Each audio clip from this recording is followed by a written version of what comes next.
welcome back to another episode of Gear 182. This is definitely a special one for us. I think this is our 50th episode, so it's kind of a cool little milestone to have. I didn't even realize that till I was getting everything prepared today. That we've had a few of these out already. So Brian Diaz. For those who do not know who he is, first of all, we are thrilled to have him on. He is the current bass guitar tech for none other than Mark Hoppus from Blink-182. So first, Brian, thank you for taking the time to come on and chat with us. We really do appreciate it. Of course. You're welcome. I'm glad to be here.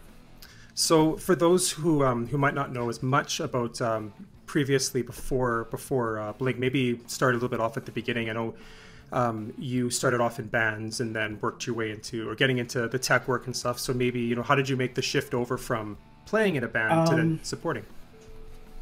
Well, I mean, I first started touring. This would have been hold on, let me get my cable. It was messed up here. All right. Anyway, I got my start touring in like '97 in my own bands. I was in ska punk bands, and then I was in like pop punk bands, and that kind of, my last band reunion show ended in 2003, and we had done a bunch of touring with Long Island bands. I'm from Long Island.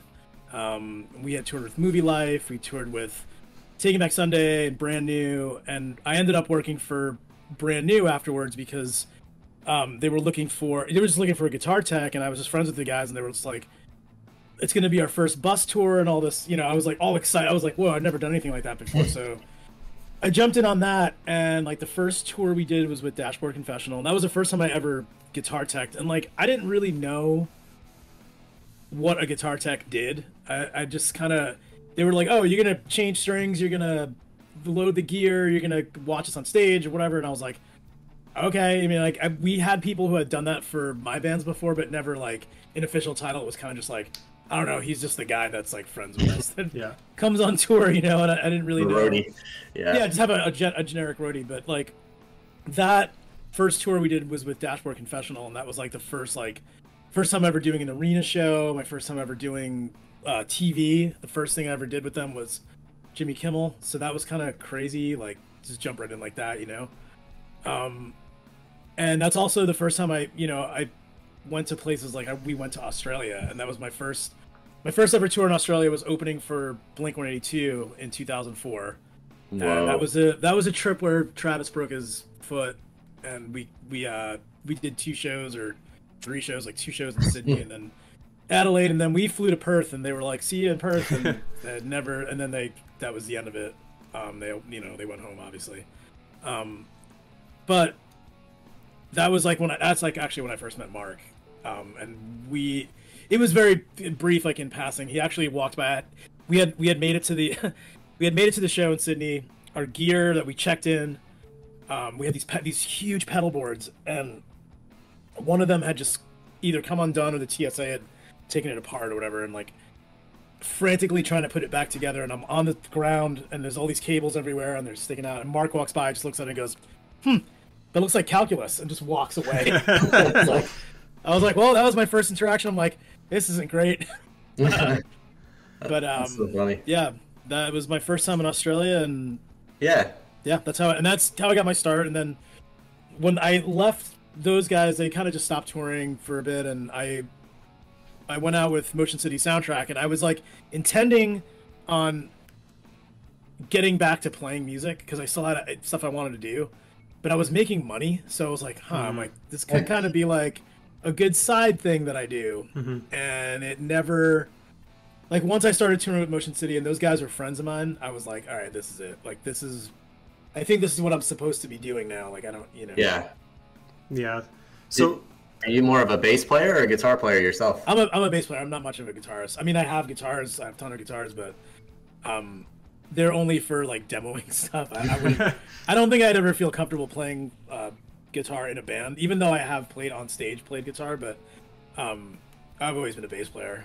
Do you do hand stuff with slapping or just pick? Well, when I first started, I mean, this is gonna date me a little bit. Like, I first got a bass from my friend Kevin that I grew up with. He had this beat up old, like, it wasn't a P bass, it was just like a copy of a P bass, some generic whatever. and I traded him a Red Hot Chili Peppers CD for it. I traded him Blood Sugar Sex Magic. He's like, it was like the only thing that was in my backpack, and I was like, I'll give you this CD, and I think I gave him something else, or like something that I got from Columbia House or whatever, and I just like pulled it out of my bag. I was like, here, and like I just want to take it home, and I knew nothing about bass. I just knew I wanted to play bass, and I knew I liked Red Hot Chili Peppers at the time, so I tried to slap and try to do the thing, and I got really into Primus and like nice, trying to do that, and just like strumming on bass and like really like, doing weird stuff, and like I really wanted a tremolo on my bass, and like that didn't make any sense. Like, it's all like crazy shit that like those guys did, and I was like, I mean, like looking back on it now, I'm like, oh, that's kind of ridiculous. But can you play the 5-string bass as well? I don't like it. I'm like 4 strings or I can't do it with the 4 strings. Because the 5th is just so weird. It's just so low.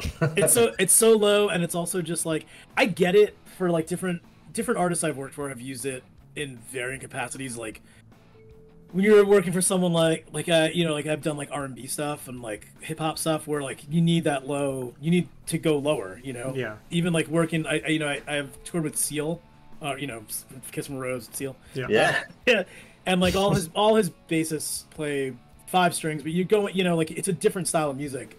I don't like in the rock world. Every time I think of like 5-string basses, I think of, Korn or something where it's like it's like just not for me. Yeah. I never got into that. Even like with all the hardcore and punk and shit that I was into, like no one would get up there with a 5-string. That would be just like crazy. Now, not to talk about any artist yet, just you personally. Do you like active pickups? Do you like passive? Do you like Fenders better than Ernie balls? What do you like? It's funny because my first real bass that I ever got was I bought an 83 P bass from a music store on Long Island. I just needed it because I was like I'd been borrowing all these instruments, and I was like, I'm getting my own bass finally. I'm going on, start this band, and it had active pickups in it, and I didn't really know the difference. Like I didn't know any of it, and like I got used to playing with active pickups and like got used to that sound, and now I just dislike it, and I try to dissuade, when people come to me, because besides doing touring stuff, I do work at home where people will bring stuff to me to like upgrade it or fix it, whatever, like just tech work from home, and they're like, should I put these in here? I'm like, no, just you don't need another thing in your bass or your instrument that's gonna potentially be a point of failure. You know what I mean? Like to me, having a battery is like, it's just another thing that's gonna fail, or like you're gonna be like, oh, this doesn't sound as good right now. It's like, I don't know, unless you're on top of it, unless you have someone taking care of it where you're constantly doing that. So like, I don't have like a favorite brand of bass, or like I mean all my basses are Fenders. I have an Ernie ball that I got when I was working for Fall Out Boy and Pete switched to Ernie ball. I got one from Tim at Ernie ball, and I just have it, and it has its place, but like the sound, I don't think that's like not what I typically go for. Like I'm typically like, I mean, I play Fender P basses. I have a couple jazz basses, like, but mostly P basses and mostly like high output pickups, but not active. Like almost all my basses have quarter pounders in them, or some kind of high gain or high output pickup. So you've been teching for quite some time. So earlier on, I'm sure that's a lot of trial and error and learning and all of this. What maybe what are some of the challenges that you personally faced getting into teching, and maybe what are some of the things that you've learned there that you're still applying right now? When I first started, I really didn't know shit.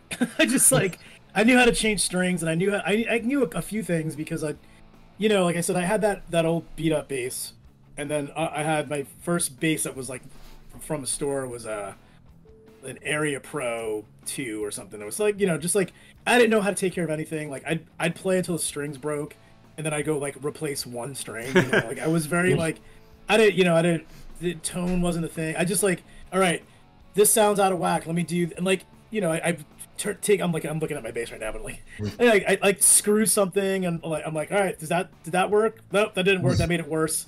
So you roll it back or make, like try to figure out these things. And you got to remember, this was like the 90s. This is like pre not pre-internet. I mean, internet existed, but it wasn't like you could just jump on there and watch a video of someone showing you how to do something like intonate a bass or fix a truss rod or whatever, you know. So like everything was trial and error at the beginning. So when I first was faced with working for a band and teching, I was like, well, I can change strings, I can do this, I can do that. If something goes wrong, hopefully there's someone there that knows, you know, that can help me. Or, you know, I just didn't know. Like, I showed up, I had like a toolbox that had like a bunch of tools that had nothing to do with teching. I didn't know. Yeah. You know, I just knew. I was like, I got to make set change, I got to do this, I got to do that. And over time, I just developed more of a process for being a live touring tech, as opposed to someone who builds guitars, or, you know, like I have a friend who goes by the name he goes by Modern Guitar Tech on Instagram. You might have seen his stuff. He's a luthier, you know, he's a shop guy, and he went on tour. We did Bush together. And I mean, he's a guy who can take a slab of wood and turn it into a guitar, you know what I mean? Yeah. I can't do that. I don't have a wood shop. I don't have the tools to do, but he can do that. And, you know, he had his stuff out on tour and all whatever, and he's like, you know, I watch you because I know you know how to do this for live. He's like, the stuff that I know, a lot of that is not applicable to being a touring guitar tech. He's like, you just need to have a process and be a problem solver and know how to do things on the fly, really. You're not going to be, it's like taking a studio engineer or studio producer and putting them in front of a live soundboard. Yeah. And which I've seen before. I've seen guys who try to do that, and girls, women, guys and dudes and dudettes. We all get politically correct. You know, yeah, we get in front of a soundboard at a show, and they've only been in studios, and they like don't understand why it's not the same every day. Yeah, you know, it's the same, and it's the same thing with, you know, if you're a luthier and I throw you on tour, you're not going to be able to do what I do. I can't do what they do, and vice, you know, like that same thing. It's more of a random, you know, being in touring as a tech. There's a lot of like random factors and a lot of like every day something's going to change, and there's one day you're gonna open up that guitar vault and it's going to be like, what the hell happened? Like, why is everything out of whack? You know? Yeah, it happens. Yeah, overseas, I guess that happens quite a bit too, that it's intonation goes or everything under the sun can like happen. Right now, we just sent all of our, for Blink, we just sent all of our gear to Australia. It takes almost 2 months for everything to get there on a boat. That's how things get shipped, because sending it via air freight is like, you know, it would cost literally millions of dollars. So you send it by boat, it costs a fraction of that, but it takes 2 months. Yeah. So when I see this gear in 2 months, it's been sitting in a vault in a sea container. When I get there, it's going to be, the necks are going to be out of whack. You know, we do everything we can beforehand, get it set, try to keep it as dry as possible, but it's going to, every time you do it, it does not damage, but it's going to, I can't just open that up and get to work. Yeah. You know what I mean? I can't just do a show with the gear show. I mean, you could, but it'd be kind of funky. Yeah. But even in the 2 months that stuff sat in storage here, things happen, you know, like the necks shift and frets sprout, and there's a lot of stuff that happens, you know, and you just gotta stay on top of it. Yeah. And just so people that are curious, do you loosen all the strings when they're sitting in storage and everything? No. Nope. No. I mean, you can. I used to do stuff like that. I used to do it when stuff was flying and whatever, but if I have stuff in a guitar vault that holds 8 guitars, it's not like it's not the same. You know, it's like it can sit in there. You don't have to loosen stuff, especially like Fender with like bolt-on necks. You don't necessarily need to do that. I always do it out of habit with a full, like a neck through body, like a Gibson, like a Les Paul or whatever, or SGs, whatever. I always loosen the strings. That's just out of force of habit. But with a bass, especially, like, it's gonna be fine. Yeah. Knock on wood. I'm like that's great information. And I'm gonna show up and everything's gonna be destroyed. And the way that you described it, it made me think about some of my friends that play guitar, and they'll spend hours with like a 64-inch ruler and their magnifying glass getting it perfect. And I'm like, no, dude, you just gotta feel it. Just Yeah. add a little more if it feels good, or a little less. And Yeah, that is kind of how I. That is kind of how I do. I mean, you have to do that when you're setting up and you're doing stuff like, especially like, I just did a bunch of work for a studio here. A friend of mine, Dylan Eli, he's a playback engineer, owns a studio here in LA, and had a bunch of guitars that he needed set up. So I set him up. You know, I'm got the ruler out, I got everything going. It's like, and I'm working one after another, and then I like forget that these aren't like guitars that are going to be played by like light touch shreddy guitar players. They're just like these like studio instruments that he's like, I don't know, everyone wants it differently, and what I think is correct may not be correct for someone else. And I was like, oh, this is way off for what you're doing, like, so you need to start over again. But like I mean those are my tools, like 64-inch to whatever, doing all that stuff. Just to throw a Blink question out there, is Mark particular about his string heights? When I first opened up his gear, first it was holding his basses, I was like, wow, this action's pretty high. And I asked him, I'm like, is this supposed to be like this? And unfortunately that and I don't know if people know, but like I working for Mark because his previous tech friend of mine, Robert. Ortiz, he passed away. So a lot of questions that I had about his gear, I mean, there's only one person I could ask, and he can't answer. So I was just like, is this how it normally is? And he was kind of like, yeah, I guess so, whatever. So I at first tried to lower it a little bit, but he plays so hard. I was like, oh, I get it. So yeah, it is. I would say he's not particular about it, but if I changed it and it changed the way it felt and the way it sounded, and he would notice it, he'd be like, is there something different about this? Yeah. I mean, you could feel definitely particular about the necks now because we've changed to a different style of neck. And he can tell right away. He's like, he'll just grab it and be like, this one sucks, or this, like, the neck isn't sanded on something. It's like brand new, and he's like, yeah, this is good, but it just feels weird. And I'm like, it's sanded, like, and it's that thing where like once you know what you like, you know what it is, but then you kind of just forget what all of it is. You just like, no, like that's what I like. So when you feel something that doesn't feel right, you're kind of just like, something's off about this. So it's my job to remember like what all those things are, and make sure everything is consistent from one instrument to the next. Yeah. I want to throw out there, Stefan, really quick.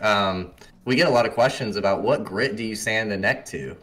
What do you use? I'll be honest, I don't remember. I had it.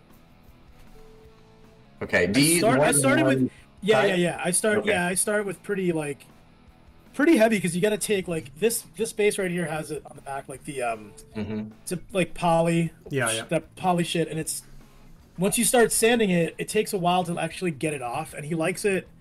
What I'll do is I'll get all the actual poly off of it, so it's just the start of the raw wood, and then you use something a little finer to kind of really smooth it out, and then you just oil it. You can use different oils, and honestly, sometimes I just take, all it needs is like something to seal it a little bit. Yeah.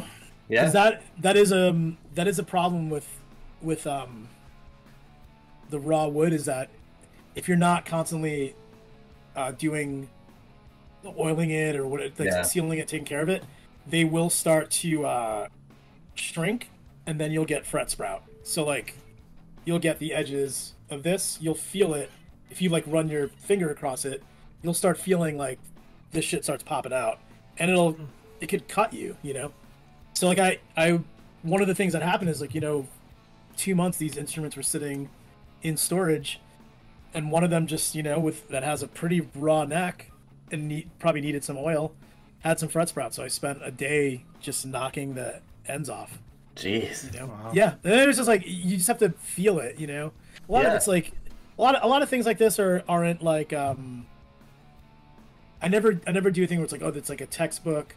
You need to do it this way. It needs to be this measurement, this, whatever feels right, and whatever is getting the job done, as long as it's not damaging the instrument, I just do it. Like, someone would be like, "Oh, you don't want to take 300 grit sandpaper to the back of its neck." Like, yeah, I do. I want to get this shit off of it, and then I can start doing it you know, finer and finer until it's like a smooth neck again, but it's the raw wood, you know. Right. That's like pretty. I mean, not everybody likes that. He just happens to like it like that. Yeah. I think Stefan's Tom Strat is sanded like that, right? Mm-hmm. Yeah. Alex Perez was the one that. Yeah, it's right to the wood. Yeah. So I almost kind of want to do it. I'm building a bass right now, just for myself, just because, and I kind of want to sand the neck on it, just to because I'm used to playing that, but also, you know, like I'd probably seal it a little. I'd maybe go a step further than, because he really likes that like kind of raw wood feeling, and because he's sweating on it, it does kind of seal it a little bit. That it kind of has like a that effect on it. Yeah, you know? Yeah. You're getting dirt and you're getting whatever in there, and then I'm also oiling it, and like the ones that he's playing pretty regularly are you know, they're pretty safe. Yeah. Like his old bass, I mean, you know, his bass is like Relic has a sanded neck. It was done whenever that bass was made, 2015 or 14 or whatever. So that neck, you look in the back of it, it's like multicolored almost. You know, it's like the actual wood, and then it's just this like years of playing and just like hand junk and oil. You know, just oils. Yeah. That gets like a patina on it, you know. And then like all of his basses are like that. The one that ended up, and you know, like I had put a new neck on Jin, and that ended up going back home for a tour, and it probably sat there for like 3 months untreated, and it wasn't getting played a whole lot on tour anyway, so it wasn't really building up that like mojo. oil. The mojo, yeah. So that's the one where the frets kind of stuck out a little bit. Sorry, Alan, but I mean, it wasn't the neck he put on it anyway, so it's the one I did. But like, you know, it's fine now. I just had to, you know, now I know I'm like, well, I got to make sure this one gets oiled, and you know, you get that proper maintenance. It'll get played again because it's on its way to Australia, but it's. Mm-hmm. It's crazy that you mentioned how hard Mark plays, because one of the messages still in my inbox from Rob Noyes was, Mark is such a hard player. I have a stack of pick guards I keep in my road case because he gets sweaty and they warp and wears them out. Yeah, there's it's like deceptive how hard he's hitting, and I first realized that when we were in studios, you know, this would have been like July of 2022. So this was like the first time really like working for him. This is before they announced anything. They were just making the record, and he's like, come to the studio and work on all this stuff, and you know, we have a bunch of guitars and basses that need set up and whatever. And that's when I noticed that the action was really high, and he went through a pass of a song he was playing, and it was like fretting out after I had set it up, and it was like kind of fretting out because he was hitting it so hard, and I had lowered the action. So I was like, holy crap. I'm like, and it doesn't look like, because it's just so like the way he plays is so like, yeah, he's hitting pretty hard. So, and I mean, that's part of the sound too. Like you hear that it's part of it's the actual tone and of what he's playing through, and then part of it is just how he plays. You know, it's gonna have that like that sound. But yeah, I have a bunch of pick guards, and I have, well, some of them I don't. Like for the thumbs bass, it has that pink pick guard, but that's painted. So right where he hits, I showed him this the other day. I was like, it's like showing black around the screw from like where, because that's right where he hits, and it's chipping the paint off. So it's got like a black circle around one of the screws. I was like, oh, it's a black pick guard that's been painted. I had no idea. I thought they made a pink one. It was just, it's not. Just paint. So, yeah. I know that you posted I think a photo on your Instagram not too long ago of you in an Atticus shirt, and I think it was like the caption was like you wore that all the time. So I'd imagine you were a fan of the band before. Yeah, I was actually. It's kind of funny. I mean, yeah, we did get. Hold on a second. There was someone outside.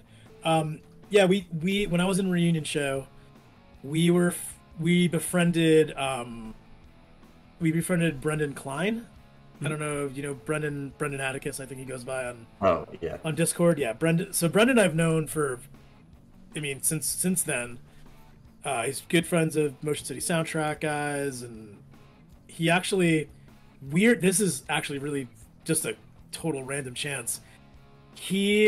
After he had been working with us with Atticus, in like 2002 or whatever, 2003.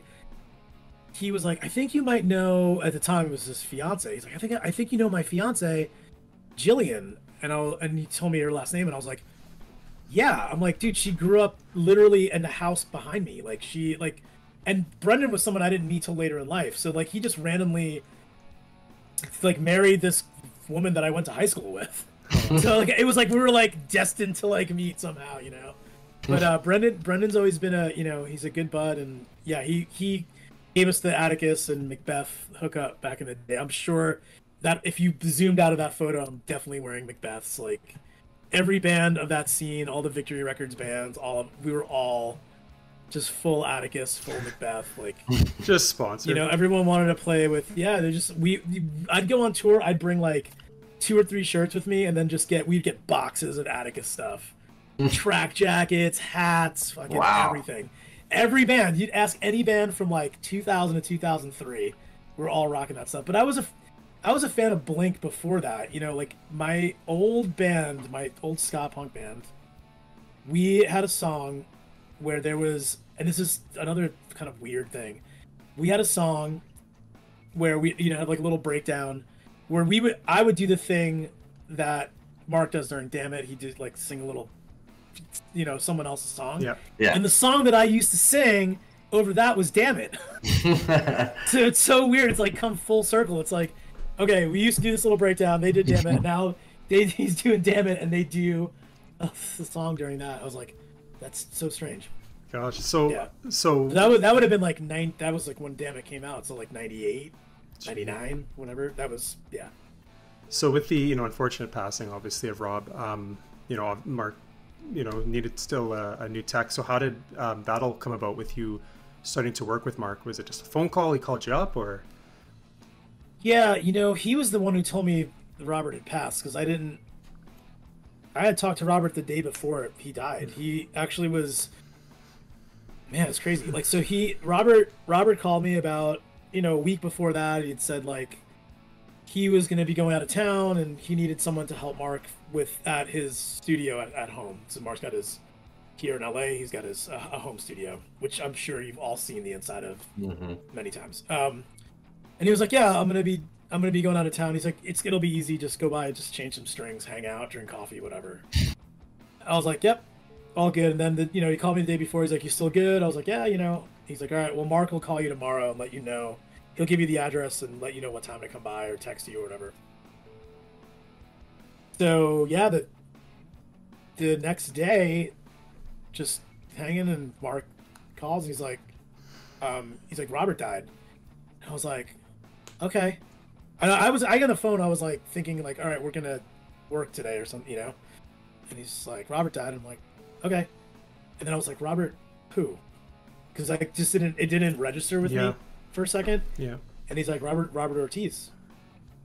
I was like, this couldn't be, And then we all kind of, that was, we found out what happened, and whatever. Yeah. And I, a couple days later, checked in with him. Just, you're right. Everything, just trying to be a friend, and just be, he just lost his tech and his friend, Yeah. And we, I lost my friends, So it's like we were just, it was all just really crazy, and like, I totally was like, whatever. I told him, I was like, look, Robert told me that you were doing some studio stuff, and I'm sure you're not doing it now. But if you need any help, I'm like, let me know. Just let me know if anything I need to do. Robert was in the middle of doing stuff. Let me know. I can help sort that out in the meantime. And he was like, thanks, and like, he's like, I think we're just gonna take it easy, whatever. And then about a month or a month and a half later, I was in England. I had gone with Jesse Johnson from Motion City Soundtrack, keyboard player. Mm-hmm.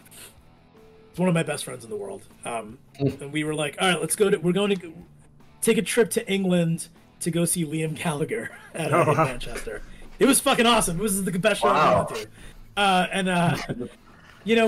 We're first night we're there, and we're in the hotel. We've been out drinking and whatever. I get this long ass text from Mark, and it's like, look, I know you're you've got Fall Out Boy and blah blah blah. He's like, I really want you to do this. I need a new tech. He's like, I hate that it's come to this, but like, I need a new tech. I can't, obviously you can't do this on his own. And he's like, I beyond that, I need someone who's going to take care of my storage and my home studio and the Blink storage, and there's a lot of moving parts of this. Like, yeah, I'm home now, but I'm working all the time, and I mean it definitely took a lot of thought. I couldn't just Robert was a good friend of mine, and I don't want to jump into anyone's thing that's like, I don't know. And you'd also have to quit Fall Out Boy, right? Right, and I had been with Fall Out Boy for, at that point, 15 years. Yeah. Whoa. Minus, pandemic year and whatever, but... And, and also minus the hiatus. But, 12 solid years of touring and working for Pete, The thing is, I only work for Pete, and when he's off tour... He doesn't have other musical projects. He's not recording. He doesn't have a studio in his house. Not one that I know of. Yeah. And he understands that. Like, he's more of a business guy. Like, he's more of like running his label and stuff that I personally can't help with, So like I had to weigh it. I was like, if I work for Mark, I'm going to be doing this thing. I'll be doing shit full time. I'll be doing Blink. At the time when he asked me, I didn't even know that they were making a record with Tom. I had no idea any of that was going on. I didn't know that they had a tour planned. All I knew was like, oh, he needs someone to take over, and then maybe at some point we do something. I didn't know. And I didn't know what was going on until the very first day I went to his house, and there was an engineer there, and he they're working on a song, and I'm like, what's going on? And he's like, this is the deal. We're making a Blink record, and Tom's back in the band, and I was just like, fucking what? Yeah. And then I'm calling people, I'm like, I gotta do this, right? I gotta like actually do this thing. And they were like, yeah, you should definitely do it. And and it's no hard feelings. Like I talk to Pete all the time. I talk to the other Fall Out Boy guy. Joe Troman is someone that I hang out with when he's home. Like there's no hard feelings there. We're friends, Yeah. Talk to their Fall Out Boy's manager, Dustin, is a friend of mine. We go have beers. Like, it's fine. We went, actually, me and Dustin went and saw Green Day in Vegas at that little show, at the the side show that wasn't, the Dookie thing. Yeah. Yeah. I mean, look, like, I don't want to ever be like, oh, it's just business or whatever, like, go doing one thing. And like, because there are feelings involved and there's people involved. And Pete and Patrick both were like, man, we fucking miss having you here. Like, the other crew dudes are like, yeah, it's different. I was around for so long. You start realizing like your presence is everywhere, Yeah. Is it safe to say that I used to say this for years that Pete's bass? Is that the Pete bass behind you? The red and yeah, right there. I haven't actually seen the red and gold one yet. It's actually, I did. I saw it at a rehearsal space. Yeah. Yeah, check it out. Nice. It's passive pickups too. Yeah, that was something that I asked Tim to do. It's like, can we do one that's passive? Because he's like, the one when I never got a passive one from him. I always got the active ones, and we had to like finagle the tones to make it sound less whatever. But that's pretty cool.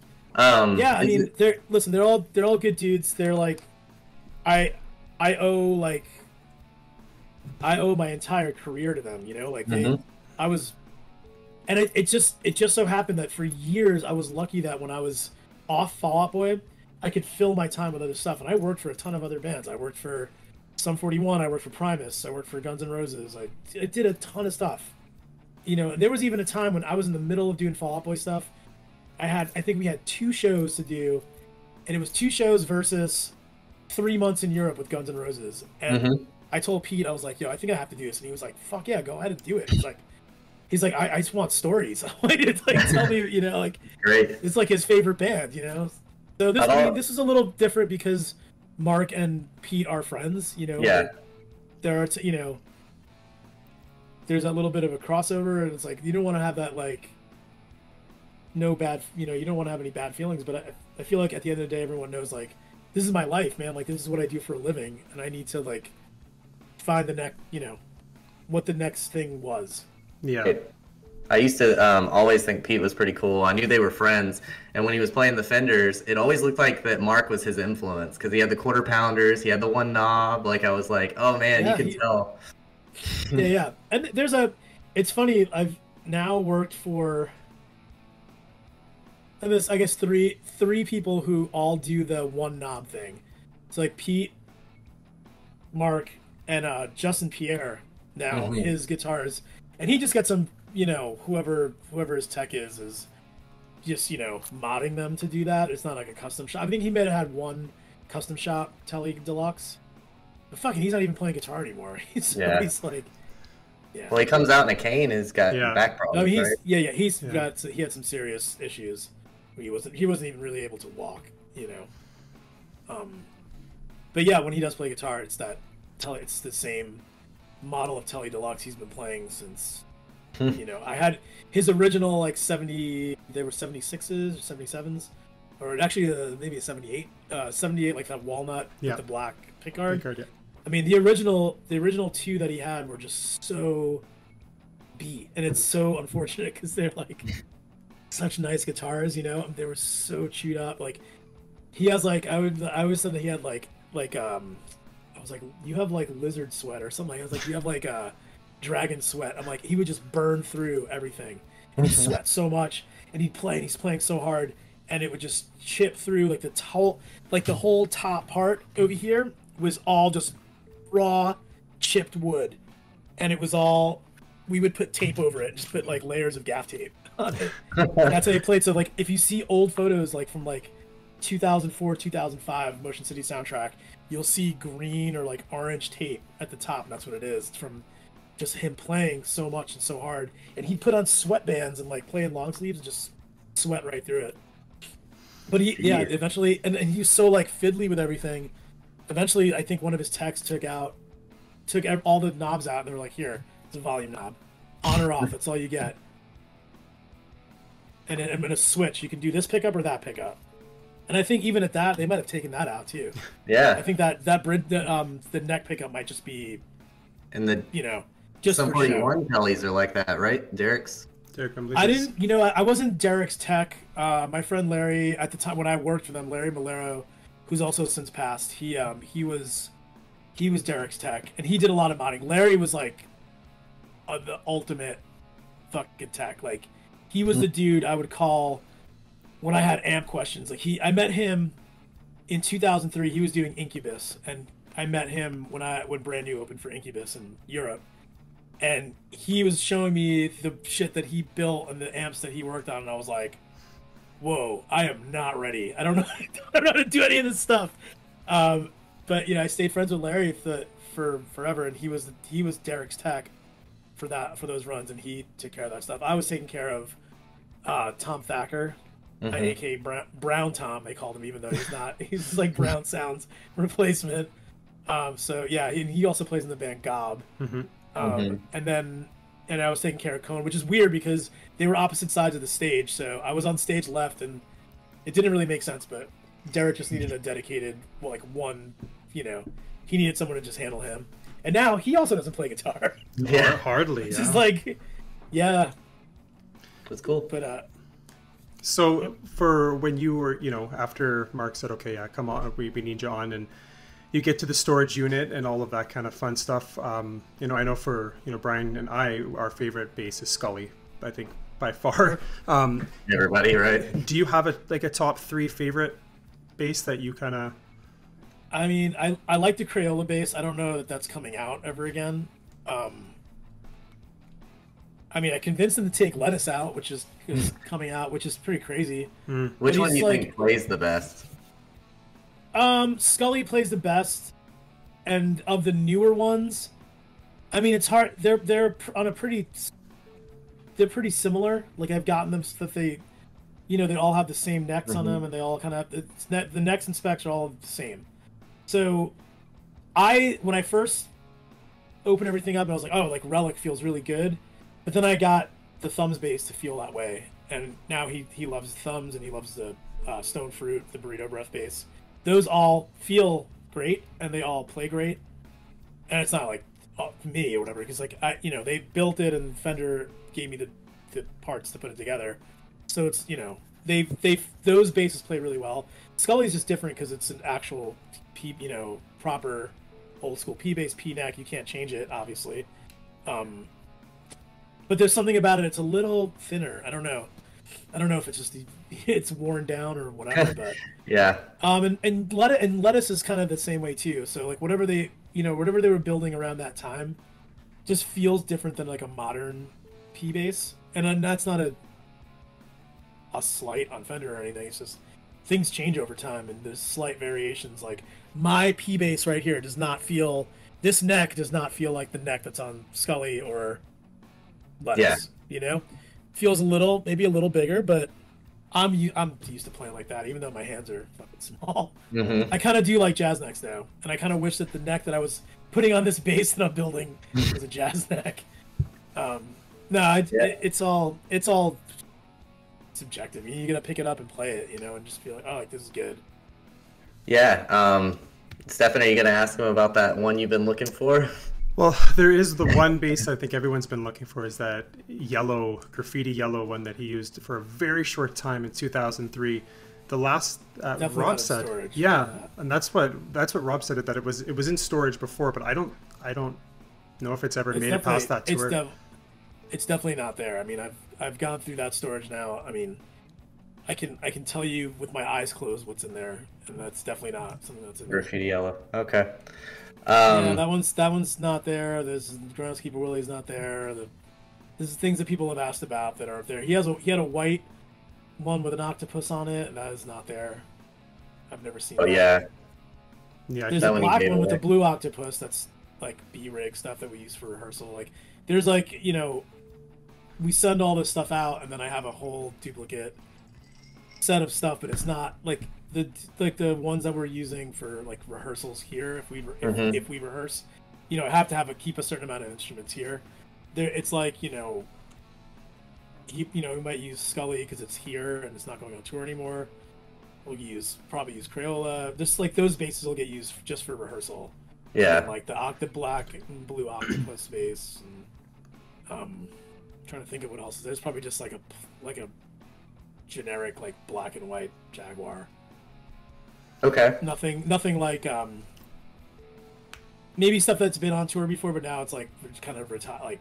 Like Jaguar. Jaguar is gonna be in this is a B rig, like, and that's good because like that one, I know he doesn't particularly is like whatever, doesn't want to play it anymore, or I actually don't love it as much anymore. Like it was funny when we got it, we're like, this is so funny, but it's something about the body is like this like heavy gloss that feels sticky. So I don't like it for like long term playing. And the other ones, like, I don't know if you saw. Did you see any of the other ones up close? Like the Stone Fruit bass, like that one has like a matte finish, so that doesn't feel like if you sweat on it, it doesn't like get all messy and sticky. Yeah. Okay. And he's a sweaty guy, so Yeah. When we told our friends we were interviewing you, they all say the same thing, so I have to ask you the question that you probably can't even answer, is like, so everybody loves Lettuce and Scully. Everybody loves Mark with his jazz basses. He loves jazz necks. Why won't he go back to jazz basses? I think these are, I don't know if it's a weight thing or if it literally just becomes synonymous with him in this last iteration of instruments. He just likes the shape. It's a unique thing. And you think about it, like part of it is like it's a tool, right? So like in the studio, he could have been playing anything. I mean, he was playing a handful of basses, but if it's got the same pickups, it's going through all these processors or whatever. It's gonna sound fine. At the end result, what people see him playing, he wants it to be unique. That's why he has all these artists doing stuff, and there'll be more, very like one of a kind artists. Like that's if anything, that's his signature, is having these extremely unique, one of a kind basses. That's never gonna end. But I think just he's become the guy who plays the Jaguars with the reverse P pickups with the one knob. Like that's all you know, there's no one else that's doing that kind of thing. There's really not a lot of Fender artists who are playing Jaguar basses. There's Right. Mike Kerr. Yeah. Mike Kerr is playing one. That bass is, I think, is fucking great. I want one. I want that. It's like that. You see it? It's like the orange and black with the gold hardware. I kind of want one. Yeah. And it's a Yeah. short scale. It's like a 30-inch short scale. I kind of want it. Yeah. He's doing that. I think Troy Sanders from Mastodon had one for a while. Not a lot of Jaguar players. So Well, they're it's kinda usually like, short scale necks, right? What's that? They're usually short scale necks on a Jaguar. They usually are. They usually are. That's why it's like this kind of unique hybrid thing. Like now it's the Jazz neck with the P pickups. The P pickups are backwards. It's a Jaguar. It doesn't have all the Jaguar controls. It's just the one knob. You know. I don't know. It's. I think that's just become like. Now, like it's become synonymous with Mark in it, like currently. You know. Yeah, I get it. And that's why. And that's kind of why he sticks with it. And then you may not even know that's Mark's from his reverb sale that Rob made, not a replica. What is that? I'll show you. It's he calls it Deer Hunter. And it's got Deer Hunter Society on the back from Craig Christie. It's got reverse pickups, but it also, what's weird is I think these are what did we say? 65 precision USA. Yeah, those are. Yeah, and then look at the neck. I asked Rob why it had a Mexican neck on it. He said I asked Fender for a neck, and that's what they sent me. And nothing on the plate, and of course the Schaller black pins on there. But yeah, pretty cool, right? If Mark's curious where it is, that's where it is. All right, I don't know anything about that one. Yeah, he used it in 2011, 12, and 13 in the European leg of the tour, like the Neighborhoods tour. Yeah, I think he had a thing where he was like either giving stuff away or like selling it, and that said, we are. This was something that Robert had started like before he passed. He was working on selling. We was gonna sell some more stuff, and then that became kind of my thing. We just haven't finished getting things together, but there will be no basses sold. No more Blink basses, yeah. No more Blink basses, no more guitars. Like I think he's got the things that he wants, the things that he wants to keep, and like anyone, I think, I'm not just speaking for him, but anybody who sells gear, there's always the regret of like, fuck, I should have saved that thing. Like no matter what it is. I have a number of instruments that I regret having sold over the years, or pieces of gear, or that I see now, I'll see on Reverb for like a few $1,000s. And not that I like wanted to save it to sell it now, just something that I'm like, oh, this was a sought after thing, and I had it, and then I let it go because I'm. Yeah, I feel that way about so many guitars. The story on mine was that Rob wanted to surprise Mark with it. It was some tattoo guy in LA that did it, and he pieced it together with parts, But like seriously, if Mark regrets it, you know how to contact me. I'm down. Like. I'm not one of those stingy guys. Nah, I think he'll be good. I think I don't know if he was trying to get back anything. It's been so many things have happened in the last year and change. It's hard to keep up. Like some days I just wake up and it's like, I wake up at 7. He's already texted me like a handful of times, just being like. What? Let's do this. Let's do that. Let's figure this out, or let's come to my house. We're gonna do this, and like, but we got a million different projects going on. There's always something. Like it's not just Blink. It's not. It's personal stuff that he's doing, and when we were moving the studio stuff around, that was like kind of funny. Like it was just every day. Just let's figure this out. Let's make like you want to optimize things, and he's like, all right, we're gonna get it totally right. He's like, we're going to go on tour, we're going to come back, and I'm going to hate it. I'm going to change it all around. But, whatever, man. It keeps busy, and it's like, it was like Robert said. He's like, you go there, you go hang out, do some work, drink some coffee, and, and that's kind of like the vibe. That's like, sometimes I'd go to, like, I'll go do something for Mark or whatever, and it's not much. It might be just like, hey, I'm going to bring you these guitars, and I'm going to pick up these guitars from your house, and I'm bringing you some cables or fucking who knows what. And you go there, and the whole thing could take 2 minutes, but then we just sit there joking about stuff, or talking about some idea we have for something, So it's all that's what that's what you get paid the big bucks for. So it did become obviously a full-time thing for you, just touring from Fall Out Boy, and then now more of a full-time thing. So aside from it going from that, everything's changed technology-wise from when you first started to be a tech to now, with physical amps to digital amps and all this. So for you, what was one of the big changes that you've had over the years that took a while to adapt? Obviously, at first, I'm starting out in my own bands, and then as a tech, I didn't really encounter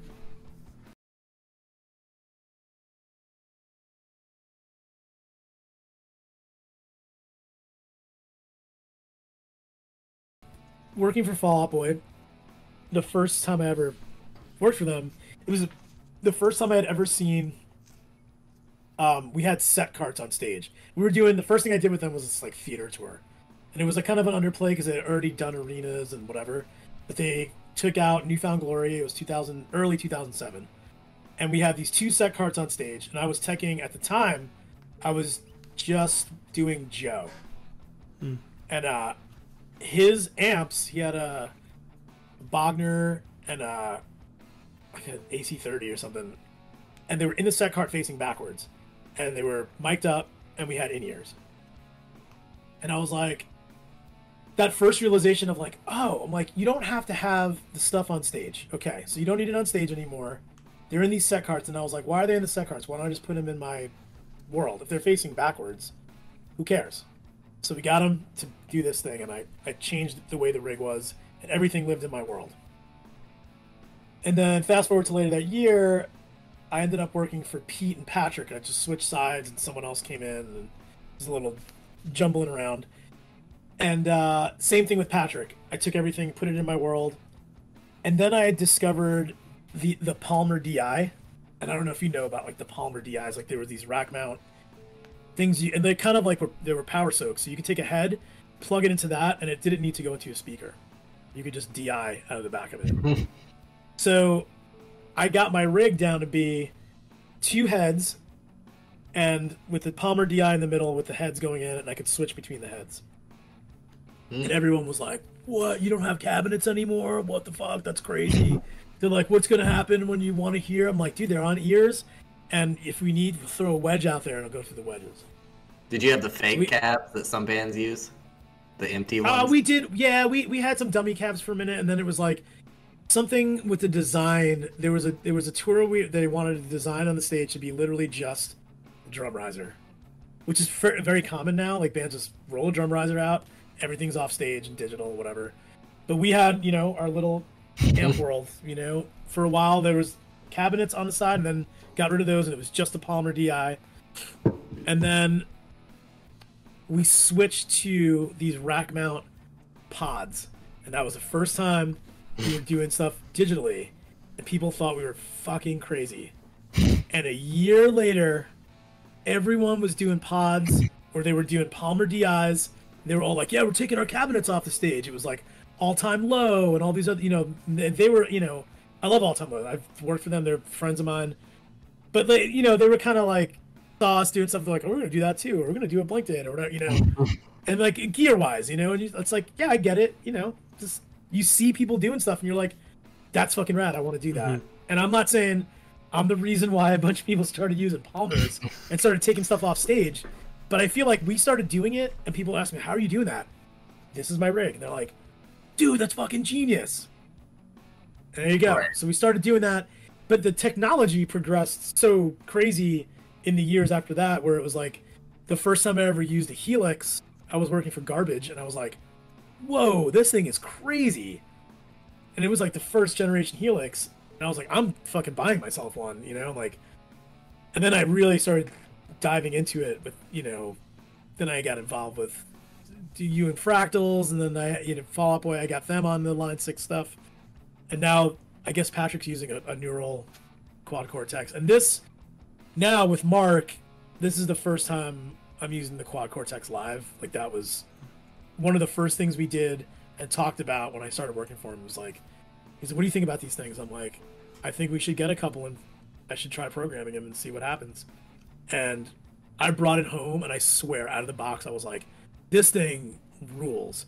And I have all the old presets I had that I just did with stock, whatever.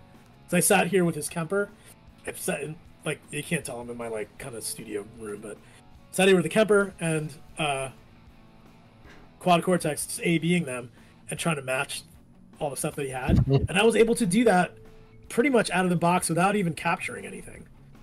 And then once I started capturing stuff, I was like, oh, this is like really powerful, you know? Why not stick with the Kemper? What made you want to switch to the Quad? Old technology. Kemper's clown shoes to me. I hate it. It's just bad tech. It's the interface is terrible, clunky, looks stupid. I don't know. There's a million reasons. I hate Kempers. Anybody asks me, I'm like, I've had them freeze up on me. You can't do USB audio out of it. Like, you can't use it as an interface. Like this $2,000 unit, I gotta add a DI box to it to record. That's ridiculous. Like this Quad Cortex is like this big and does everything, and I don't know, this is better. Cool. I'm a hater. Everyone's like, "Oh, you're such a hater," but it's whatever. The only thing they had going for it was that they had the built-in power that you can run a cabinet off of it. That was fine, but I'm like, just get a head then. Just get a fucking head and get a whatever. Like, don't get that thing. What you want is an amp head. Yeah, but whatever. That's just me. I'm a hater. So what advice would you give somebody that's, you know, aspiring or trying to get into the, you know, guitar tech world? Well, I mean, I would say it takes time to get to where, you know, to get to like a place where I'm at. It took me 20 years of doing this before I had before this became my full-time, this is what I do full-time, you know? Mm-hmm. I don't worry about, for now, I don't worry about having to find other work or whatever. I'll get taken care of. But at first, you really kind of gotta do the small tours. You gotta, like, you know, if you see a band that looks like they need help them out. If you know anything about guitars, learn more. Just, you know, just take a guitar apart, put it back together. I don't know, like, just, if you're trying to get into it, if you, let's say you know how to do all this stuff. You know, like, I can change strings, I can intonate a guitar, set it up, I can do a few repairs, I have the tools, I have the shit I need. I mean, the first thing you do is really kind of try to find a local band that needs that kind of help. And before you know it, that local band might be going on tour, and then that's your first tour. Mm-hmm. You know, I got sort of lucky. I mean, there's always that luck factor of, like, right place, right time. I got asked to go on a tour with a band that didn't have a tech, and was like, I don't know, I think we need a tech for this tour. And, like, that's how I learned. They just happen to be friends of mine. But that could be the same sort of situation for someone else, right? They can be like, right, oh yeah, here's a local band that needs some assistance, I'm gonna go help. And don't expect, like, you're not gonna be living off of it at first. Like, even when I was first going on tour as a tech, like, I came home, I was working at a record store. Like, it wasn't, mm-hmm. you know, that wasn't my full-time thing until I started working for Motion City. It was like, then it was like, all right, now I'm kind of making money. It was probably like $400 a week or something, but, like, I was also living in Chicago. My rent was like $200, so I don't, you know, it doesn't matter. But, like, you know, those early days of doing that, I was like, man, I can actually make money doing this. And you got to just keep at it. Like, you have to be able to you have to be willing to just give up a lot of your time, right, for this stuff. And it's like, you're not going to walk into, I mean, depends, maybe you're really good or whatever, but you're not going to just walk into working for one person on an arena tour on your first tour, you know, like, right. That takes some time and effort. But then I think about, like, Justin, who works for Tom, and he hasn't been doing this that long. Yeah. He's worked for some pretty heavy hitters, you know, like, he worked for Nine Inch Nails, and he worked, you know, he's done Danny Elfman, and he worked for Tom, and he did Angels and Airwaves, and, you know, like, but he's really fucking good at his job, you know, like, he came into this with knowledge, and he worked in a guitar shop, right, and he knew he worked around the right people, so a lot of it too is gonna be time and place, you know. you live in a big city and you work in a guitar shop, or you work somewhere where musicians are coming in and out, you're gonna be in the right circle for that kind of thing to happen. You know, it's not gonna fall in your lap. I'm not saying move out of Omaha or whatever, but like, you know, just like you got to realize that there is a time and place. I lived in New York City when this was happening. I lived in Long Island. I lived in Chicago. Lived in New York. There's a lot of people. There's a lot of musicians out there looking for someone like me to help out. Yeah, A lot. that was my follow-up question. Is so you don't work for an agency? You get paid directly from the bands? I do. Yeah. So I mean, technically, like in a way, it's like this is a freelance kind of thing, you know, like some people under the table. No, it's not under the table. I mean, I pay taxes. I'm taxed. I'm on payroll. You know, I do. And you get paid for the whole tour, I would assume, right? Like this tour. I get paid weekly. I get weekly. Like everybody else. I get a weekly, or every other week. I get my bi-weekly check. And that's great. I get my little pay stub. It says all my, you know, it'll say like how many, what's this for? Tour show, you know. Yeah. Whatever, you know. By Blink-182. That's pretty. Yeah. So not that exactly, but yeah. I'm just joking. Yeah. No, that's cool. Yeah, it's pretty standard for like people in like my position, like working as a backline tech. Normally obviously you're the closest to the band besides like their management, the tour managers, their assistants and stuff like that. You're like the next people. So we always have this like a core crew. Every band's got their core crew, and then you have like all the vendors and like the lighting people and video and pyro, and those people change all the time. But your core crew, people like me, or Daniel Jensen, or Tom's tech, Justin, or our front of house sound guy or monitor guy, the band wardrobe person.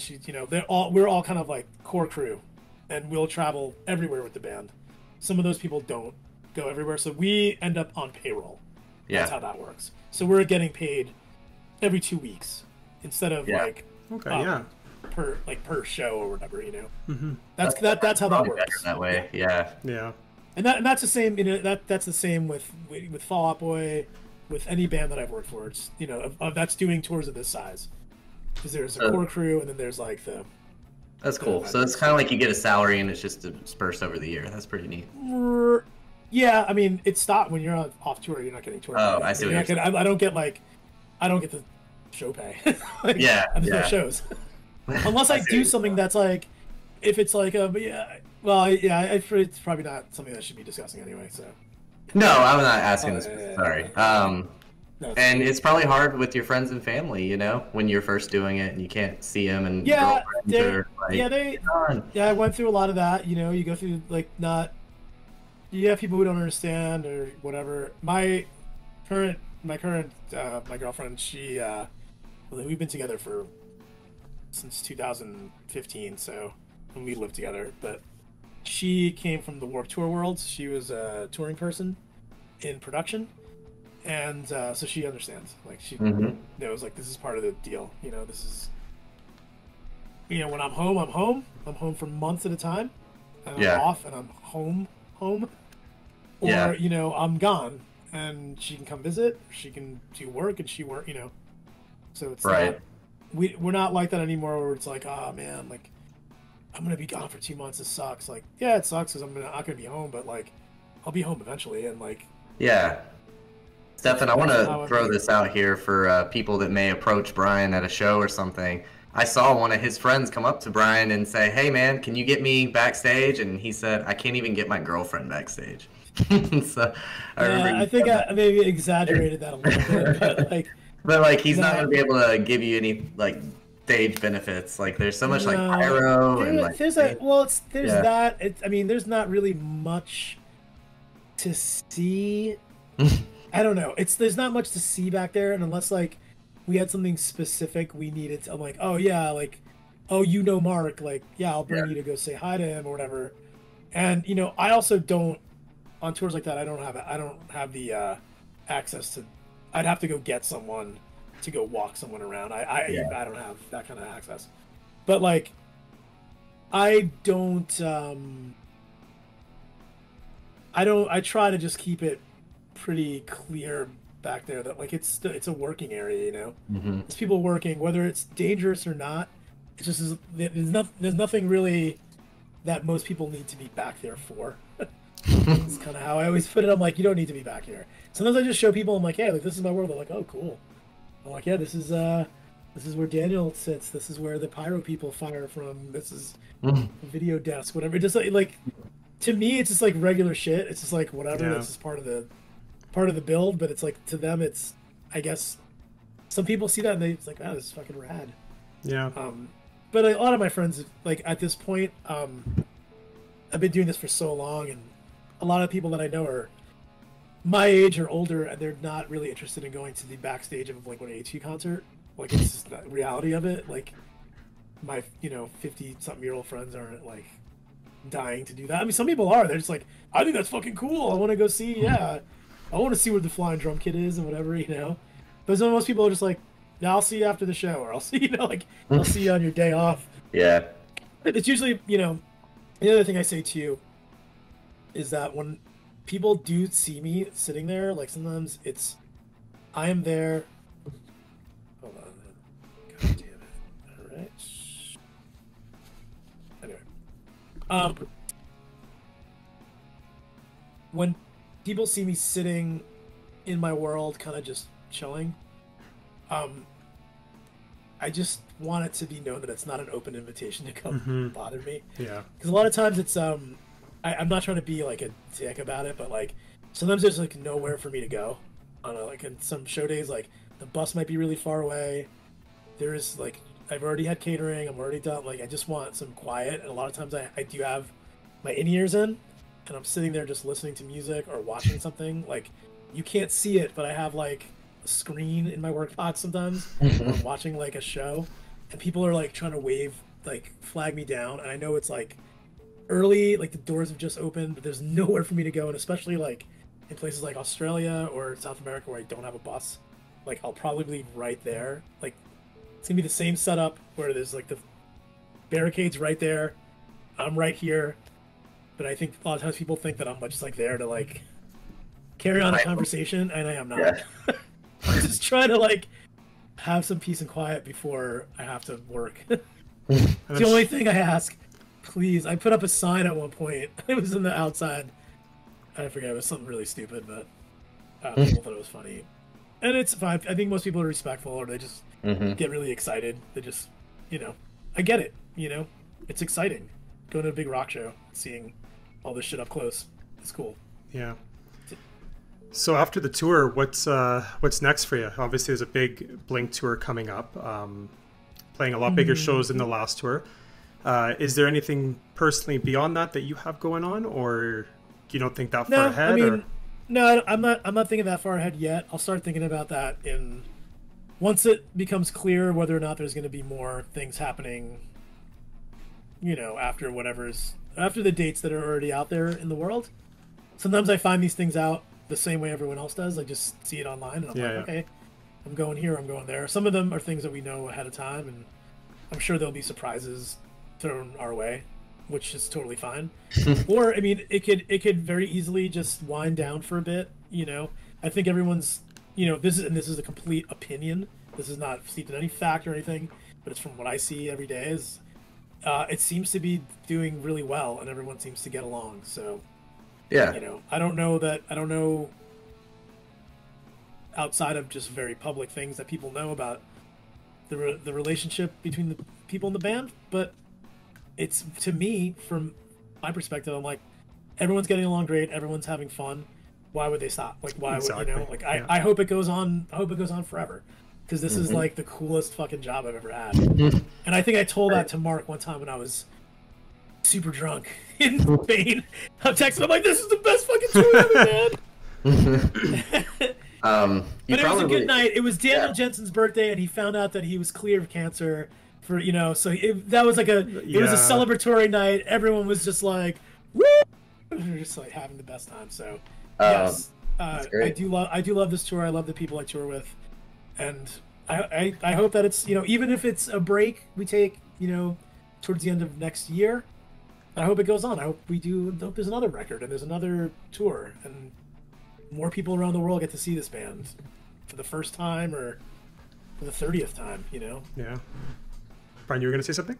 Oh, I was just curious. If you can't tell us, that's cool. Not asking for spoilers, but do you think on the next American tour coming up next year, they're going to use the same stage and everything? Or do you think there'll be something different? I don't know. I don't know because I don't ever know much about the designs. If there's going to be a major design change, they'll tell us at some point. So we know what we're doing. I mean, from what I know of most tours, I think that you would change it a little bit. Maybe not drastic. Who knows? Maybe it'll be totally drastic. I have no idea. Yeah. We'll find out. We'll find out soon enough. I mean, I don't know. That is interesting because they are selling those tickets, right? And like you think that there's a seat map for that, so you kind of know where the stage is going to be and what it would look like. I'm sure that they got to change some of it. You can't just. I don't think you're going to run 2 years with the same exact video content and all that. But don't quote me on that. I have no idea. Yeah. I know there'll probably be different basses or something. I'll have different instruments, or maybe there'll be some different songs. Like I have no idea. I'd imagine they play something, some more new stuff, or maybe find a different old song or two. But again, I don't know any of those things until we are there and doing it. I just have like 3 more things, Stefan, and then I'll pass it to you to close it. One, Brian, do you think we'll ever see the Chrome Red bass back on tour ever, or no? Which one is that? Or it's Candy Apple Red. It has those fish inlays. It's a jazz. Oh, no, I don't think so. The fish. Yeah. Swedish fish. Yeah. People love that one. Yeah. Maybe. Maybe if that's like a thing, I'm like, okay. All right, let's bring out something else old. Like that was the kind of deal with Lettuce. It was like, all right, we got to take Scully off the road. Let's bring out Lettuce. And he was like, I was like, are you opposed to that? He's like, I don't know. He's like, it's wood and electronics and strings. Like, whatever. He's like, bring it. He's like, as long as you think it's fine. Yeah. So, maybe one day I can convince him. This next one was from one of the followers. They said, why do Mark and Tom not throw picks into the crowd anymore? They used to all the time. Oh, Mark okay. throws picks all the time. Oh, he does a lot of like he throws them in the air and they bounce. Okay, but not into the crowd as much, Sometimes I guess. he does. He does, because there's times when he just goes and just throws them all around, or he'll go to Tom's and throw them. Oh, okay. I don't think it's a conscious thing. I think it's just like a random, And then my last thing, Stefan, was like, give us an idea, even for Blink or Fall Out Boy, like, how often, or just bass, let's just talk about bass, like, how often are you changing the strings? If they're active pickups, how often are you doing the batteries? Are you doing batteries fret presses at all or anything? Okay, so strings, for Pete, I would change him every other show on his main, whatever he's playing, and then maybe every 3 shows for any backup, because they were like, because with Fall Out Boy, he's just playing, he has a hip shot, so he's going back and forth between an E and a D, and he can play the whole set with one bass, but he has a flamethrower, which I'd string the flamethrower, and that would be the whole tour, because he's only playing it on 1 song or 2 songs. And that's fine. It's also a pain in the ass because it's got all this shit on it. Yeah. And then his main bass, like every other day, or if it just sounded kind of thing, he doesn't sweat at all, which is really weird. He literally can wear, like, you've seen what he wears. He wears like a hoodie with a jacket and a cape and a fucking whatever he's got on, leather pants, whatever, and he drinks like this much water from his bottle, and like that's it. He does not sweat. It is very strange. Mark on the other hand sweats quite a bit, and he's running around, and he's still jumping and doing whatever. So he would, whatever bass he starts the show with, that one has to be changed every day. It's got to be totally fresh. Then the way the set was going, the second bass, he would play that for like maybe 8 songs or 9 songs. That would be sweated out. And then what I would do is I would take the first bass and move that to be the last one for the next show, I think. I had a whole system where I was rotating them. So they would go like, so I didn't have to change everything every day, but I would, at least 2 basses every day would get changed. And then the I Miss You bass, really, I didn't change all that often because it didn't need like a popping sound. And then the D sharp basses, just every like few shows, or change those depending on if I used one for all of the drop songs, that would get changed every couple of shows. Okay. And then sometimes I was using like the Timothy Curtis bass for this song, and then I'd use Dabs Mila for another one. I just had a whole. I can tell if I play it and I hear it in my ears, I'm like, that sounds dead. Gotta change it. So you're not sitting there at a show filing a fret, like you're just like. No, I clean them. I use fret butter. I clean them with a product I really like. Not trying to do product placement, but DMI Labs in Sacramento makes a thing called fret butter, and it's kind of like Gorgamite, and it cleans the shit out of frets and fretboards, and I recommend it to anyone. Your frets are dull looking. I do it to all my guitars. It smells fucking great. I don't know. It smells like some kind of a candy or something, like a cake. It's like. Is it safe on maple necks? It's safe on maple necks. Yeah, he's gotta wipe the dirt off, like not the dirt, but when you start doing it, like this black stuff comes up, you just take it off. Look it up, fret butter. I use that one. I'll use it once a tour on every bass.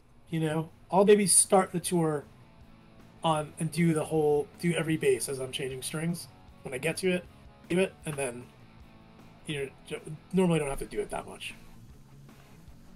But I do like that. There's that, and just regular maintenance. I'm regularly open up, clean out the pots, make sure that they're sprayed out, so there's no crackling. Shit like that. Make sure everything's tight. Yeah. It's not like screws aren't falling out or. And if you had a guitar with a battery, would you change that if the battery died? Or it depends. No, it depends, because like when Pete switched to those, when he switched to actives, which thankfully he doesn't have anymore, but when he switched to actives, I have the wireless stuff and it's plugged in, and I put it back in the vault plugged in, and it stays that way. And as long as it's plugged in, it's draining the battery. Oh, so right. I would change the batteries like every few shows for whatever basses he was using. Sometimes I would leave them unplugged, but I try to get into the habit of unplugging them or just changing the battery regularly. When I worked for Bush, Chris Trainer, the guitarist for Bush, has active guitar pickups. He has those Fishman, they're like Fishman Fluence pickups. Really complicated, like all push-pull system, a million different tones. And those have rechargeable batteries. So I installed this like on the back. Well, this is not a back plate. On the back plate, you open it up and there's like a little USB thing that goes to the outside. So literally, like with like a phone charger, you just plug them in. And I would sit them like for a couple hours and charge. And you could leave those plugged in for like 100 hours or something. So I was constantly recharging them. Because there'd be like days off. And they'd be just charged. I'm like, oh, they've been plugged in for 48 hours. So, whatever.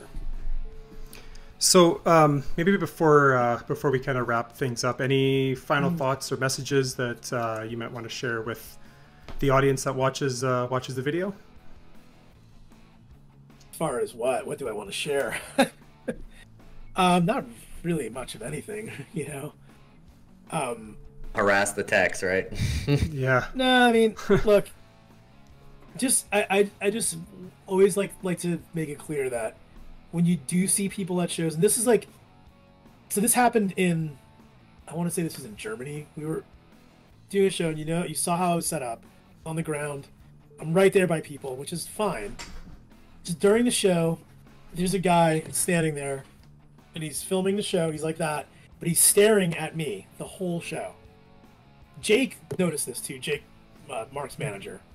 He was in there with me. And he's like, God, this guy gonna watch the show, or is he gonna just sit there trying to get your attention? I'm like, well, now that I know he's trying to get my attention, now I'm not gonna, I'm not gonna give them my attention. Like, just watch the show, man. Like, you paid all this money for this ticket. You're on the floor. Definitely costs you more than sitting in a seat. And you're standing here trying to get my attention for what? I don't even know what you're trying to tell me. You know, like, just remember that I do see you, but also I'm working, and Justin's working, Daniel's working. Anyone you see, we're working, because like any given moment you don't pay attention, that's when something happens, and you're not paying attention because you're talking to this person, or you're answering a message on your phone or whatever. You know, I've got, look, do I drift off sometimes while things are happening? Yes, sometimes I space out. But like, if I can't be answering everybody who's got questions during the show, Same with Justin, and I think Justin gets a little harder too because he becomes part of the show. They always want to bring him out and like, hey, it's Jesus, and it's a funny moment. Now everyone is like, Jesus, Justin, blah blah blah, and they want something. Just wait, and even at the end of the show, that's like the hardest part, because we're all, I mean, it seems like, okay, the show's over, now I can ask you all these questions, but you got to remember, like, I need to get all that shit out of the way as quickly as possible, and I can't lose anything. Yeah. So if I forget one piece, I'm screwed the next show. So you're asking me to do this and do that while I'm going, I need the fan, I need the lights, I need the drinks, I need this bass, I need these cables, I need that antenna, I need that, I need to put this away, I need that. Like, I have an order of operations, and if you're yelling at me while I'm doing that, and I'm trying to do this while not only am I working, there's all sorts of stuff going on around me. There's people taking apart barricades, there's people moving big heavy cases, they're pulling giant cables. I got to make sure I'm not tripping. I'm holding I'm holding things in my hands, walking down a stairs as narrow as this chair, and I'm like, someone's yelling at me to give him a pick, and I'm like, dude, I can't pay attention to everyone at once. Just remember that I try to be as nice as possible to everyone. I think, do you realize that that's an extension of like how Mark would want me to, those are his people that have come to see him and his band play. So obviously I'm going to treat them with respect and be like, hey, you want to set list? If I can get it to you, I can give it to you. If I can get pics, I can get it to you. If if you want to take a picture of something and I'm not busy, sure. The end of the show, especially, just respect that everyone there is working, and just kind of move on or out of the way or whatever, because that's an oddly stressful time, even though it's the end of the night and you're like, I'm almost done. Yeah. Like, that's when like the most amount of like concentration is happening for me, just like trying to move along. So just keep that in mind when you're yelling at me and you're getting bummed out that I'm not responding. Sometimes I just have my in-ears in still, and I forget I have these in and I can't hear anything really. But yeah. So the show ends at 11. What time on average do you think you're done? That all depends. There's a lot of factors. Usually, like, it goes pretty quick. I'm usually done in like 20 minutes or so. Oh, like and it's like everything's in the truck, and that all depends on like if we have good stage hands, like how far is the push, like where is the truck located, like are they ready to get my stuff out? Like, there's times I pack up all my stuff, I only have 4 or 5 things, and they sit in the thing. My stage manager will get someone to go push it out. I run out to the truck. Justin's still packing up his stuff. Daniel's got to do some drum stuff. They don't come to the truck at all, those guys. All those guys send the stuff to me, and I know how it goes in the truck, and I pack it with the assistance of truck loaders. Yeah. I don't actually load it. There's people who do that, but I'm there to direct it, and usually that gets done. Usually 20-30 minutes, it's all done. Sometimes faster. Sometimes if we're on a good tear, I'll be out of there in 15 minutes. I'll be on the bus. Not what I expected. I'm done. Yeah. No, I mean, the entire show takes a few hours to get out. I mean, there's like the stage, everything has to go in a specific order too. Like, you got to disassemble the barricade, then the stage, then the audio and lights can come down, and they go their separate ways, and then all the cabling, and then all the rigging has to come down. And I mean, usually by that point, I'm like either asleep or I'm out and about. Like, there's people who work, they work till 2 and 3 in the morning, and then they're back working again at 7, 8 a.m. if we have a back-to-back show. So it's a lot of work. Yeah, I don't think people really realize how much goes into the day-to-day when there is a show. There's a lot. There's like 60 or so people on our tour, you know. There's not just the people you see on by the stage, and you know, every department's got, you know, between 4 to 10 people working, and there's a lot of departments. You know, there's a lot like audio. There's a lot of people that deal with audio. There's a lot of people who deal with the lighting and video. Video crew is 7, 8 people. The pyro crew is like 5, 6 people, and then everybody's got to have their stagehands working with them. So there's, you know, at the end of the night, every single thing that you see going on, taking that apart, that's the same, you know, in the morning. That's all, we get that same number of crew doing all that at once. So it's definitely like, it's a very coordinated affair, you know? I can imagine. Yeah. Well, I mean, and Brian, unless you have anything else that you wanted to bring up, or... Only thing I can think of is how many different bass tones do you think you use on a show, and does it use any pedals? We get that question a lot. No pedals. Everything's in the box now. It's all in Neural. I can look at it right now, because I have the Neural sitting right in front of me. Because some people that don't know bass would think, oh, just one tone, right? That's you just it, use yeah. No, it's people think. So I keep it in a thing called Blink Live, and I have, so there's a clean sound. That's the normal clean with the, you know, we had a studio engineer in San Francisco or in the Bay Area who bought one of Jerry Finn's old SVT amps, and I think a cabinet as well. And he made a clean, you know, bass tone patch that we use, which a lot of everything else is built off of. So I have this clean sound, which is that, and then there's a filthy, which is his dirty sound, and that one is, let's see if I can figure this out. See if I know what I'm doing here. I forgot to do this shit. Holy fuck, it's been a while. I gotta practice. So that one is so the clean sound is the Jerry Finn amp. The orange, I use an orange bass guitar, which is mine, in my cabinet, my 810. Yeah. That's the dirty sound.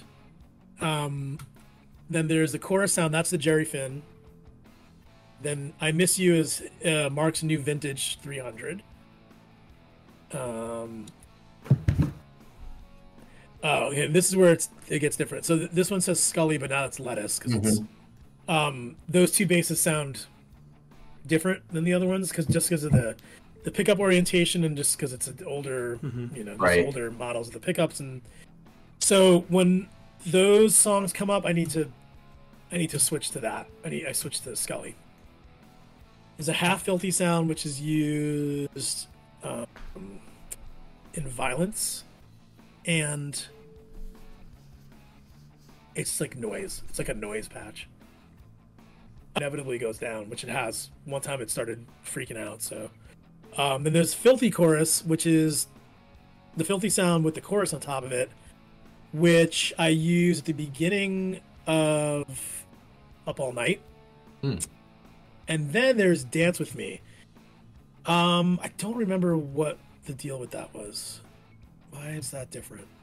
Oh, it's got a drive on it, but it's like, yeah, it just, I don't know. I think it's just for the new record stuff. I think really should just change it. I didn't want to call it One More Time, because then it would be the song. So I called it Dance With Me, and any new song uses that, because it's like his new bass tone. So there is 8 sounds, and they do get used.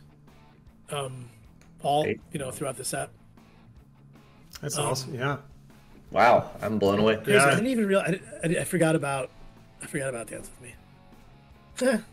Whatever. Yeah, that one's also that's the Jerry Finn. Almost all of these are the Jerry Finn, except for the filthy ones, which for some reason I did. And then there's a looper in here as well. So at the end of the set, it always ends the same way. It ends with "Damn It," and they do the. That's when he hits one last note, and I just hit a loop, and then play like a 2-second loop that loops backwards, and then that, and then I can hit something, and it'll just fade it out. I try not to. Instead, it gets a little funky. Give us one taste. What's Anthem when it starts out with Anthem Part 2? Which tone do you use? on the Scully base? The clean hand tag one? Scully would be, yeah. Okay. Cool. Yeah, it does that until it gets to the, and I'm like, it's got to go to clean when he starts, and there's no cue, so I'm just like, wait, and then I'm like, go. Except for the time you were stuck on stage with the flames. I remember you were like down. Yeah, that was that sucked. that was really unfortunate. That I mean, I could have gotten around it. It's just it's deceiving. Like, it looks like I was closer than I am. I was close. It looks like I was closer. There's a very small walkway to get around that, and it's very hot. So I was trying to time it, and I fucked it up, so I just stay there. I could have jumped off the side. That would have been crazy. Oh. So now I know I don't go up there anymore when that's about to start. And Tiffany told me not to do that. She's our prior shooter. Said, don't do that. She's like, you scared the shit out of me. God. Well, I mean, honestly, Brent, thank you so much for this. This was honestly an honor for both of us to have you on. Cool, man. I mean, I don't know, but I learned a ton about this stuff. That's crazy that all the stuff that goes into it. You just knew it all already? Amazing. But again, yeah, thank you so much for taking the time to talk to us. Yeah, of course. We truly do appreciate it.